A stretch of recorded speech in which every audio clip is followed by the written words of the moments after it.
test his mobility here defensively. Tries to stay in front. Brown and one. That's what a finals MVP looks like. Yeah, and that's what a team that shows grit, energy, and resiliency also looks like to completely take down the Detroit Pistons, now handing them their first win in quite some time. A 13-game streak ruined as the Celtics go on to win this one, 117-114, the final. Happy Thanksgiving, everyone, because I thought we were going into overtime, but nope, we are here. Welcome to Celtics Postgame Live. House, Scal, Chris, with you. Scal, what's your takeaway at the end? A lot of toughness in the fourth, but from both teams. I'm not going to take anything away from the Pistons in the way that they played. How about Derrick White, the big shots, Jaylen Brown attacking late. So if you want to win clutch games, we've heard about the clutch numbers. They delivered in the clutch. Minus the foul, that was a bad foul. We all know it was a bad foul. But minus that, I just thought it was a tough, hard-fought game by the Celtics. The Pistons have been one of the best defensive teams in clutch time this season. What were they, 10-1 in clutch overall? The ratings were off the charts. And the Celtics still found a way to manufacture points every time they seemed to go down there. A lot of tough plays. For me, it comes down to Derrick White. How many times do we come on here and say it? As Derrick goes, so go the Celtics. And especially in that fourth quarter, when Derrick is good, you're getting to the finish line of a victory. He had all the big plays. The biggest among them to me was when him and Walsh got Cade to turn that ball over, got it out in transition. So if you get good Derrick White, especially in the fourth quarter, you're winning games. Up there, we matched their physicality and exceeded it. I thought early on they were super physical with us, and we didn't know exactly how to respond to it at first. And then it's like, okay, this is how we playing, and the refs. Once you start seeing that the refs are letting certain things go, and this is how the game is going to unfold, and they're going to allow it to be played like this, then you got to go there. I mean, ain't no sitting back and like, man, well, no, we're not doing that. We're going to do the same thing back, and you either going to make a call and make it clear cut that you don't want us to win, or you're going to be like, hey, man, this is how it's going today. And I thought we matched and exceeded their physicality. I thought defensively we were really, really good. I mean, Cade Cunningham did what he did, but everybody else kind of was shortchanged out there. And usually that goes hand in hand. Derrick White was playing great defense. What do you have? 3 steals and 1 block. So 4 stocks tonight.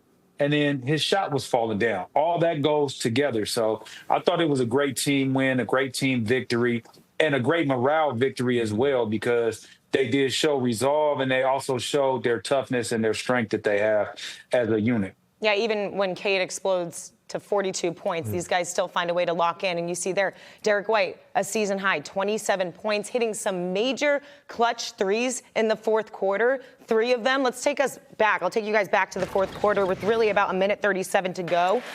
This is where Jaylen Brown, big play, huge play, gets the and one, 108 to 105. I mean, that changed momentum a little bit, gave them the boost. Derrick White hits a huge 3, 111 to 107. Okay, so now we got more of a game. Tobias Harris, what does he do? He knocks down a 3, but it came after this offensive board. Cade Cunningham dishes it out to Harris. So it's got a rebound late in the game. They got to do better on the glass. Yeah, this was a problem all game. Now it's 111, 110, a 1-point game, 17.9 seconds to go. What defense here by not only Walsh, but D. White, as we mentioned, forcing the turnover. D. White with the instincts to get over there. Just such a smart player. Yeah, and that's risky play with Duncan Robinson, but he read it perfectly. And then this is where it became a problem, because originally this was called on the ground. They review it. It obviously, Scal, you were, speaking truth out here when we were watching this live. Yeah, we got to watch this play again, man. Jaylen Brown was a beast on this play. But Baylor gets the foul, He had beef stew on him, and he got him out of the way on that. Hopefully we get a chance to show it again, and then Jordan Walsh gets to steal. But a lot of good, tough plays down the stretch. Yeah, and the Celtics go on to win this thing 117 to 114, the final. And look, I want to talk about that Walsh moment, right? Because he did make a great play defensively prior to that, where Derrick White was able to sneak over, get the steal. But then with, however many seconds to go, seconds left in the game, the last thing they need to do right here is foul on the 3. And this was a great play by Cade Cunningham to even throw it up there, because they review it. Again, originally, Scal called on the ground, but it was clear that he got him on the arm going up. Yeah, you can't risk that. I mean, I think Stephanie White did a good job of explaining it. when the guy is dribbling the ball down is when you foul. And if he has that ball and it's in a hang position and he's coming at you, you got to pull your hands back. If he goes down and dribbles it, then you can swipe down. But you can't swipe down when the guy has the ball in the hang position, because all he has to do is grab, be strong with the ball, and now all of a sudden he's shooting three.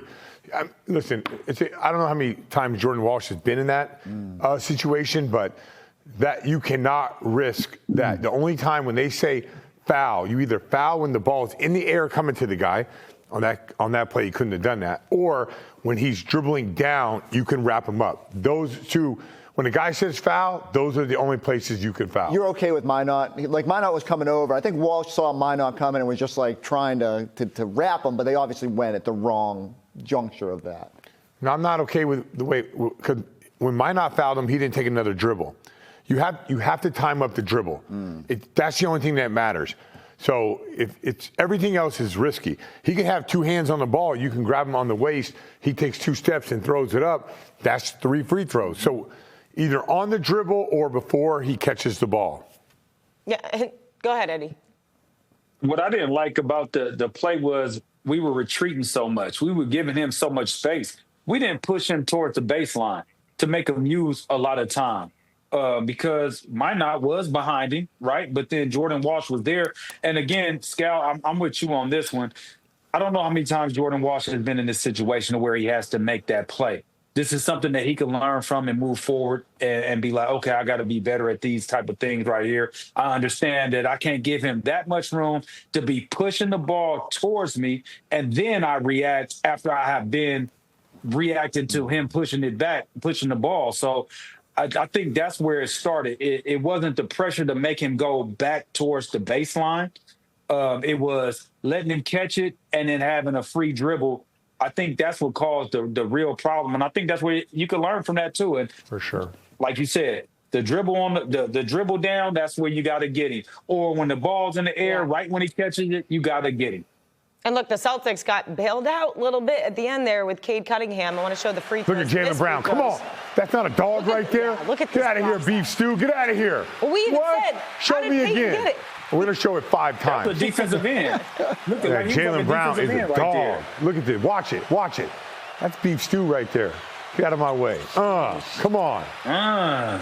Good job by Amari. He did Deboing. Getting that ball, and then Peyton swooping in from behind. Big play, man. Cade, that's a huge play. Going 2 for 3 at the free throw line here. But you just pointed it out. These guys have been getting O boards all day, second chance points all day. But a really, not only thorough, but just, I mean, JB, Scal, and you guys mentally locked in to box out not just anybody, but Beef Stew, who is a problem in the paint, problem down in the box. You saw him get lower, lower, lower. He was not going to allow Beef Stew to leverage him underneath the rim. And the way that shot missed, if he didn't do that, Beef Stew would have got that offensive rebound and tipped that thing in. So, listen, a lot of things go into winning. That play right there saved the game right there, especially with the foul. Jordan Walsh would be sick right now if that ended up being a tip-in for game. Scal, what we say when somebody misses a free throw? He with us. He with us. He with us. I mean, he did have 42, so he wasn't really with us. He did have 42. But he was with us when we needed him to be with us. In that last play, he was with us. Good look, yeah. All the rest of the time, he was not. He was against us. Yeah, he was killing. Derrick White is with Abby Chin. Derrick, congratulations. What a win. Take me through that final free throw that Cade took. You guys were able to pull down the rebound. First rebound we got in the field like 3 minutes. I mean, they're a big team and we were small, and I think Amari was in there battling, so credit to him, like, to get called up and play against a team like that. Like, credit to him, and Pete got the rebound, and big win. Yeah, what kind of statement does this make? Ending their win streak, this is the #1 team in the East, a physical team, and you guys came out and got this win. I'll really make a statement. It's fun. Get to enjoy Thanksgiving, and then we got another challenge. So that's the beauty of the game. Big loss, big win. You can enjoy it for a little bit, but you gotta move on. So happy Thanksgiving, everybody. Enjoy the holidays. Enjoy the family. I got one more. For you personally. No, you're good. We appreciate it. How were you able to reset at halftime? Because you came out, had a huge second half, knocking out clutch shots. making blocks, making plays? I got to play better. That's all I just keep saying to myself. I just got to play better, and now I got to be consistent with it. So that's the challenge, and that's what my team needs, and that's what I got to do. Played well enough tonight. Congratulations. Appreciate it. Happy Thanksgiving, everybody, from Derrick White himself. Abby's like, I'll let you know when the interview's over. Yeah. Don't give me those shows. Thanksgiving This is my shout time. out. I don't stop at 2 questions. I got 3 ready for you.